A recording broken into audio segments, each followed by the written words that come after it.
دل نے بے اختیار ایک دھڑکن مس کی۔ بیسمنٹ ہمیشہ کی طرح نیند تاریک تھی، لکڑی کا فرش، کھلا کمرہ، جتنا گھر اوپر تھا اتنا ہی نیچے تھا، بس دیواریں اور دروازے نہ تھے، جیسے ایک طویل ہال ہو۔ ایک کونے میں ٹوائلٹ تھا اور دوسرے میں کچن جو کاٹ کباڑ سے بھرا تھا۔ ایک لکڑی کے ستون کے ساتھ وہ بیٹھی تھی، سر جھکائے، کاپی گھٹنوں پر رکھے، وہ کاغذ پر رنگ بھر رہی تھی۔ گنگریالے بال اس خاکے کو چھو رہے تھے جو کاغذ پہ بنا دکھائی دیتا تھا۔ حلال کے اوپر چھت پہ کوئی چل رہا تھا، ہر قدم کے ساتھ نیچے دھمک سنائی دیتی تھی، ایسی اونچی دھمک کہ لگتا کہ ابھی چھت گرنے کو ہے۔ قدموں کی آواز بیسمنٹ کی سیڑھیوں کے دہانے تک آ رکی، پھر چڑچڑاہٹ کے ساتھ دروازہ کھلا، سیڑھیوں کے اوپر سے روشنی دکھائی دی۔ لمحے بھر کو بیسمنٹ روشن ہو گئی، وہ اندر داخل ہوا اور دروازہ بند کر دیا۔ روشنی کا راستہ رک گیا، اب بیسمنٹ میں صرف اس ایک بلب کی روشنی تھی۔ پھر قدم نیچے اترنے لگے، دھپ دھپ دھپ، ہر قدم کے ساتھ لکڑی چٹکنے کی آواز آتی تھی۔ حلال نے سر نہیں اٹھایا تھا، اسی سکون سے صفحے پر پینسل رگڑتے گئی۔ جانتی ہو میں نے ہمیشہ تمہیں کیا سمجھا تھا؟ وہ قدم قدم چلتا اس کے قریب آیا، سیاہ پینٹ شرٹ پہنے وہ الجھے الجھے بال لیے کھڑا تھا، حلال گردن ترچھی کیے، آنکھیں اس کاغذ پہ جمائے ہوئے تھی۔ ایک لائبلٹی۔ زیاد اسی ستون کے دوسری طرف اکڑو بیٹھ گیا اور ستون سے ٹیک لگا لی، اب اس کی حلال کی طرف پشت تھی۔ تو میرے لیے ہمیشہ سے ایک بوجھ تھی۔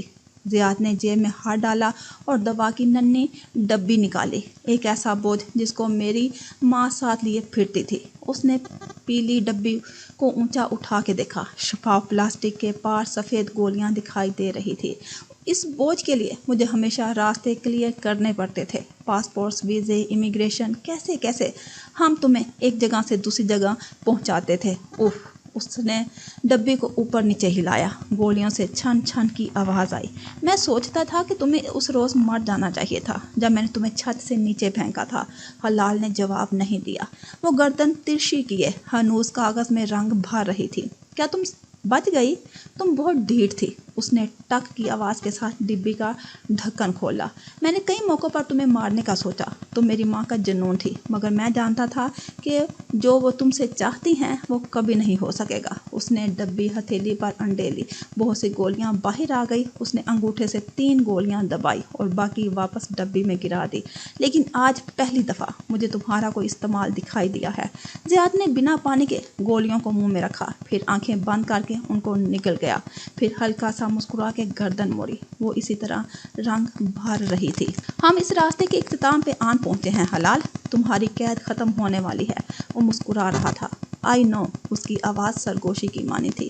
میں تمہیں مالا کے بدلے تمہارے بھائی کے حوالے کرنے لگا ہوں۔ وہ غور سے اس کا جھکا چہرہ دیکھ رہا تھا۔ حلال کا قلم رکا لیکن چہرہ نہیں اٹھایا۔ آئی نو، وہ واپس قلم چلانے لگی۔ وہ چند لمحے اسے دیکھتا رہا۔ ایک سرد سی لہر ریڑھ کی ہڈی میں دوڑ گئی۔ کچھ تھا اس لڑکی کے بارے میں جو خوفزدہ کرتا تھا۔ اس نے اس کی ایک کلائی کو دیکھا جس میں ہتکڑی بندھی تھی، پھر نگاہ اس کی کاپی تک گئی۔ زیاد نے چہرہ آگے کر کے کاغذ پہ جھانکا۔ وہ ایک لکڑی کا کمرہ بنا رہی تھی۔ ایک کونے میں ایک گنگریالے بالوں والی ننھی لڑکی بیٹھی تھی جس کا چہرہ جھکا تھا اور اس کے ساتھ ایک آدمی بیٹھا تھا، اس سے رخ موڑے۔ ستون کے دوسری طرف آدمی کا لباس سیاہ تھا اور اس کا چہرہ بھیڑیے کے جیسا تھا۔ زیاد نے ایک دم کاپی اس کے ہاتھ سے جھپٹی۔ حلال کو جھٹکا لگا، ہاتھ ہوا میں اٹھا دیے، پینسل کی نوک اس کی انگلی پر لگ گئی، لیکن ضیاء سلطان نے نہیں دیکھا۔ اس نے کاپی کا صفحہ پھاڑا اور اس کے 2 پھر 4 پھر 8 ٹکڑے کر کے انہیں فضا میں اچھال دیا۔ میری اسکیچ بک واپس کرو۔ اس کی جانب آنکھیں اٹھا کے گرائی، مٹھیاں بھینچ لی، چہرہ سرخ ہوا۔ ضیاء سلطان اٹھا اور اسکیچ بک دور اچھال دی، وہ ہال کے دوسرے کنارے پر جا گری۔ جاؤ اٹھا لو۔ اس نے طنز سے ایک نظر حلال کی ہتھکڑی پہ ڈالی اور اس سے بندھی زنجیر پہ۔ وہ 3 میٹر لمبی تھی کیونکہ ٹوائلٹ 2 میٹر دور تھا، اس سے آگے تک وہ نہیں جا سکتی تھی۔ وہ دھپ دھپ اوپر چڑھتا گیا اور وہ مٹھیاں بھینچے وہیں بیٹھی رہ گئی۔ گرم گرم آنسو گالوں پر لڑکنے لگے۔ ماہر بھائی، اس کے لبوں سے بے بس سی کراہ نکلی تھی۔